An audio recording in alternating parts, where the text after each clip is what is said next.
Merci Christelle, excellente présentation. Maintenant, nous allons passer à notre dernier orateur.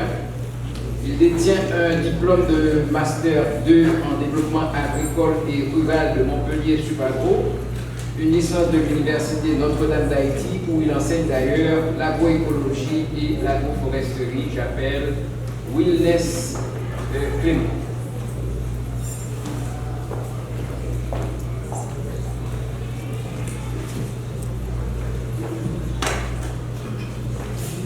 Merci beaucoup et bonsoir à tout le monde. Ce travail a été réalisé dans le cadre de mon stage de fin d'études avec AVSF sur le périmètre irrigué d'Abzac, c'est à Campérin dans le sud d'Haïti. Et comme plan pour cette présentation, nous aurons le contexte de l'étude, les différents objectifs, la méthodologie utilisée, les résultats, l'analyse critique et perspective, et enfin la conclusion. Donc, pour faire face à la faible productivité au niveau du département du Sud, qui est due à la sécheresse et qui aggrave de manière considérable notre situation de sécurité alimentaire, le ministère de l'Agriculture, via son projet SECAL, a utilisé, s'est penché sur le volet gestion technique et sociale de l'eau. Donc, après concours, ce volet a été attribué à AVSF, à un consortium composé d'AVSF, les autres et de Montpellier Subagro. D'où a découlé mon stage de fin d'études qui avait pour objectif la création d'un SIG du réseau afin de géolocaliser les organes de distribution de l'eau et de voir leur état, de faire un diagnostic du système d'irrigation afin de quantifier les travaux d'amélioration au niveau du réseau, d'analyser le mode de gestion actuel du système et les causes de son dysfonctionnement, d'analyser les modes de gestion possibles et les besoins techniques associés, d'évaluer l'eau disponible pour les besoins en eau des différentes cultures au niveau du réseau, d'évaluer les coûts de fonctionnement de l'association en fonction des différents scénarios et enfin de participer à la proposition d'un règlement intérieur selon les attentes des agriculteurs. Comme méthodologie, donc, nous avons réalisé des recherches bibliographiques, des rencontres et des échanges avec des gestionnaires d'ASA irriguants en France, parce que jusqu'à date, il y a le système gravitaire en France. Et aussi des rencontres avec des gestionnaires d'associations irrigants en Haïti. On a effectué des visites de terrain et on a procédé à la collecte des données. Donc, on a utilisé la méthode d'entretien semi-directif, diagnostic du réseau d'irrigation grâce au logiciel QGIS. On a réalisé le calcul des besoins en eau des cultures à partir du FOPOA, logiciel de la FAO. On a réalisé une estimation des coûts et calcul de la redevance. Où est situé le périmètre irrigué d'Abzac? Ce périmètre est situé dans le département du Sud, entre le nord de la ville d'Ecaille et le sud de la ville de Campérin. Morphologiquement caractérisé par une forme allongée, orientée sud-est, nord-ouest, environ 12 km de long sur 4 km de large. Ce périmètre occupe globalement une superficie de 3322 hectares, répartis entre environ 3000 agriculteurs. En ce qui concerne le réseau, donc grâce à notre travail de cartographie, donc il y a le canal primaire Laborde, donc qui fait 14,4 km de long, dont 12,2 km maçonnés. Donc en très plein, on a les canaux maçonnés et en pointillé, on a les canaux qui sont en terre. On a le canal primaire Laborde de Pémière qui fait 11,6 km de long pour seulement 9,4 km maçonnés. Donc, en termes de canaux secondaires, à travers notre travail de cartographie, donc, on a recensé 40,4 km de canaux secondaires, dont 26,1 km qui sont maçonnés et 18,7 km en terre.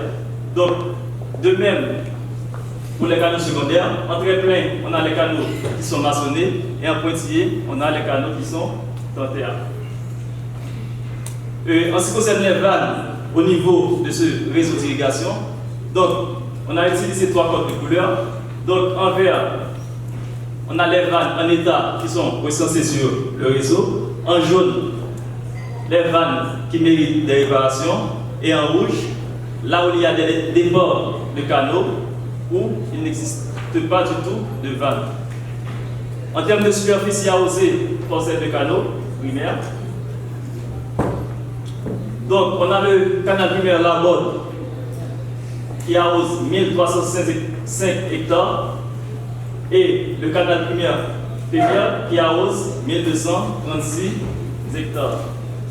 Donc, en gris foncé, donc, ce sont les GDU, les groupements d'usagers, donc, qui ne sont pas encore arrosés par ces deux canaux. En termes de capacité d'arrosage au niveau du réseau, comment c'est? Donc, à partir des débits calculés au niveau de la tête morte, on a obtenu 1360 litres par seconde. Or, en Haïti, une main d'eau correspond à 25 litres par seconde. Donc, ce qui signifie qu'au niveau du réseau, on a seulement 54 mains d'eau disponibles. Or, avec une main d'eau, un agriculteur peut irriguer 1 hectare en 12 heures. Ce qui signifie qu'avec une main d'eau, on peut arroser 2 hectares en 24 heures. Donc, avec ces 54 mains d'eau disponibles au niveau du réseau, on ne peut qu'arroser que 108 hectares en un jour. Donc, on peut arroser 648 hectares en 6 jours, à raison de 3 jours par canal primaire. Donc, ce qui signifie qu'on ne peut arroser que 25% des terres au niveau du réseau d'irrigation d'Abzac. Et on ne peut pas parler de gestion de l'eau sans parler de l'aspect social. Comment est l'organisation au niveau du réseau d'Abzac? On a l'Assemblée générale, qui est l'ensemble des agriculteurs. On a le groupement des usagers, qu'on appelle GDU, à raison de 3 membres par GDU. On a le sous-comité canal SCC, qui est composé de 29 membres, dont 10 femmes. On a le comité des usagers, qu'on appelle CDU, qui est composé de 9 membres, dont 3 femmes. Caractérisation de l'association d'irrigants d'Abzac.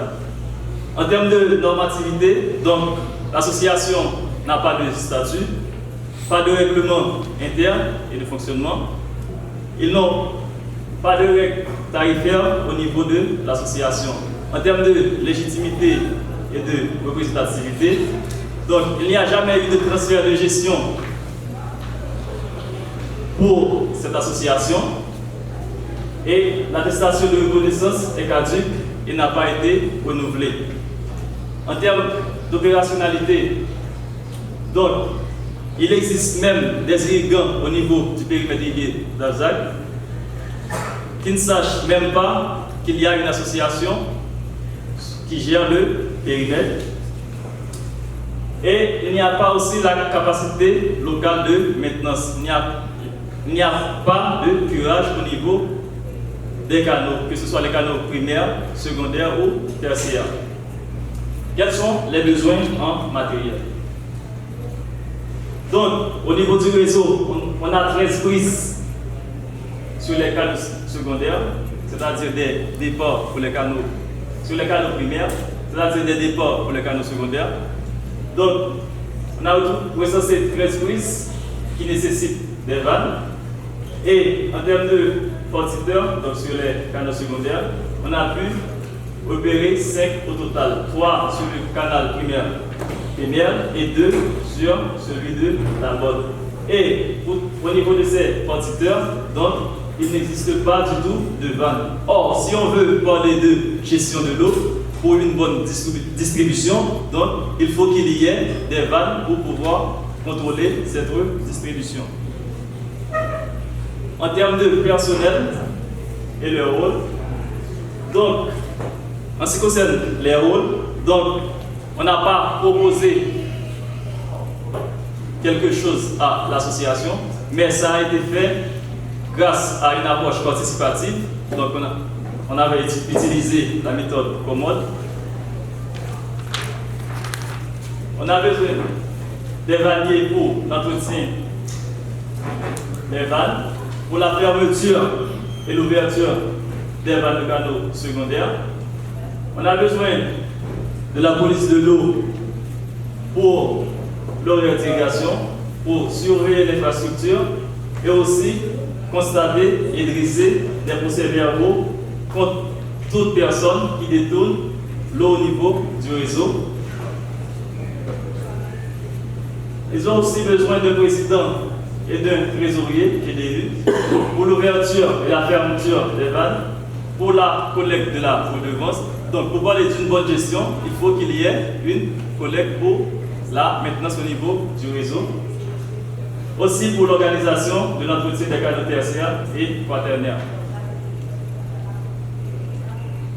Ils ont aussi besoin d'un comptable pour gérer les fonds et les biens de l'association, d'un SCC sous comité canal pour l'organisation du curage des canaux secondaires.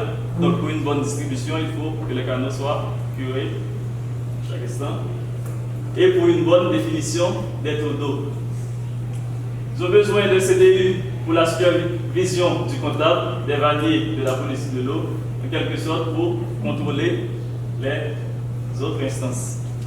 Donc, en termes d'analyse, donc là, en trait noir, on a les GDU définis par le ministère de l'Agriculture. Et nous, en trait bleu, c'est le GDU qu'on a décidé. Là, c'est à partir des limites hydrauliques, c'est-à-dire des canaux tertiaires qui apportent l'eau directement sur les parcelles. Parce que si on veut une bonne distribution en fonction des surfaces, donc il faut avoir les limites hydrauliques réelles. En termes de perspective, il faudra géolocaliser exhaustivement tous les canaux tertiaires des autres GDU afin d'avoir leurs limites hydrauliques réelles, comme je viens de le dire. Donc, pour une distribution en fonction des surfaces, pour une bonne distribution, donc, il faudrait y avoir les limites hydrauliques réelles. Il faut quantifier toutes les vannes et les ouvrages de distribution au niveau des canaux tertiaires, calculer la capacité de transport de tous les canaux afin de réévaluer la tour d'eau. Il faudrait aussi former des vanniers et des présidents de GDU pour la régulation des débits, former les trésoriers des GDU pour la collecte de la redevance, évaluer les doses d'irrigation au niveau de tout le périmètre et créer une commission travaillant sur les sanctions proportionnelles au délit. Parce que s'il n'y a pas de sanctions, donc il y aura une mauvaise organisation au niveau de tout le réseau. Donc, ce travail, comme conclusion, ce travail constitue un début de réponse aux différents problèmes au niveau du réseau. Il constitue une base au projet gestion sociale de l'eau sur le périmètre Iri d'Abzac pour la co-construction du nouveau règlement intérieur de l'association. C'est aussi un appel à l'association à acquérir les compétences pour mettre en œuvre les opérations techniques au niveau du réseau. Merci beaucoup.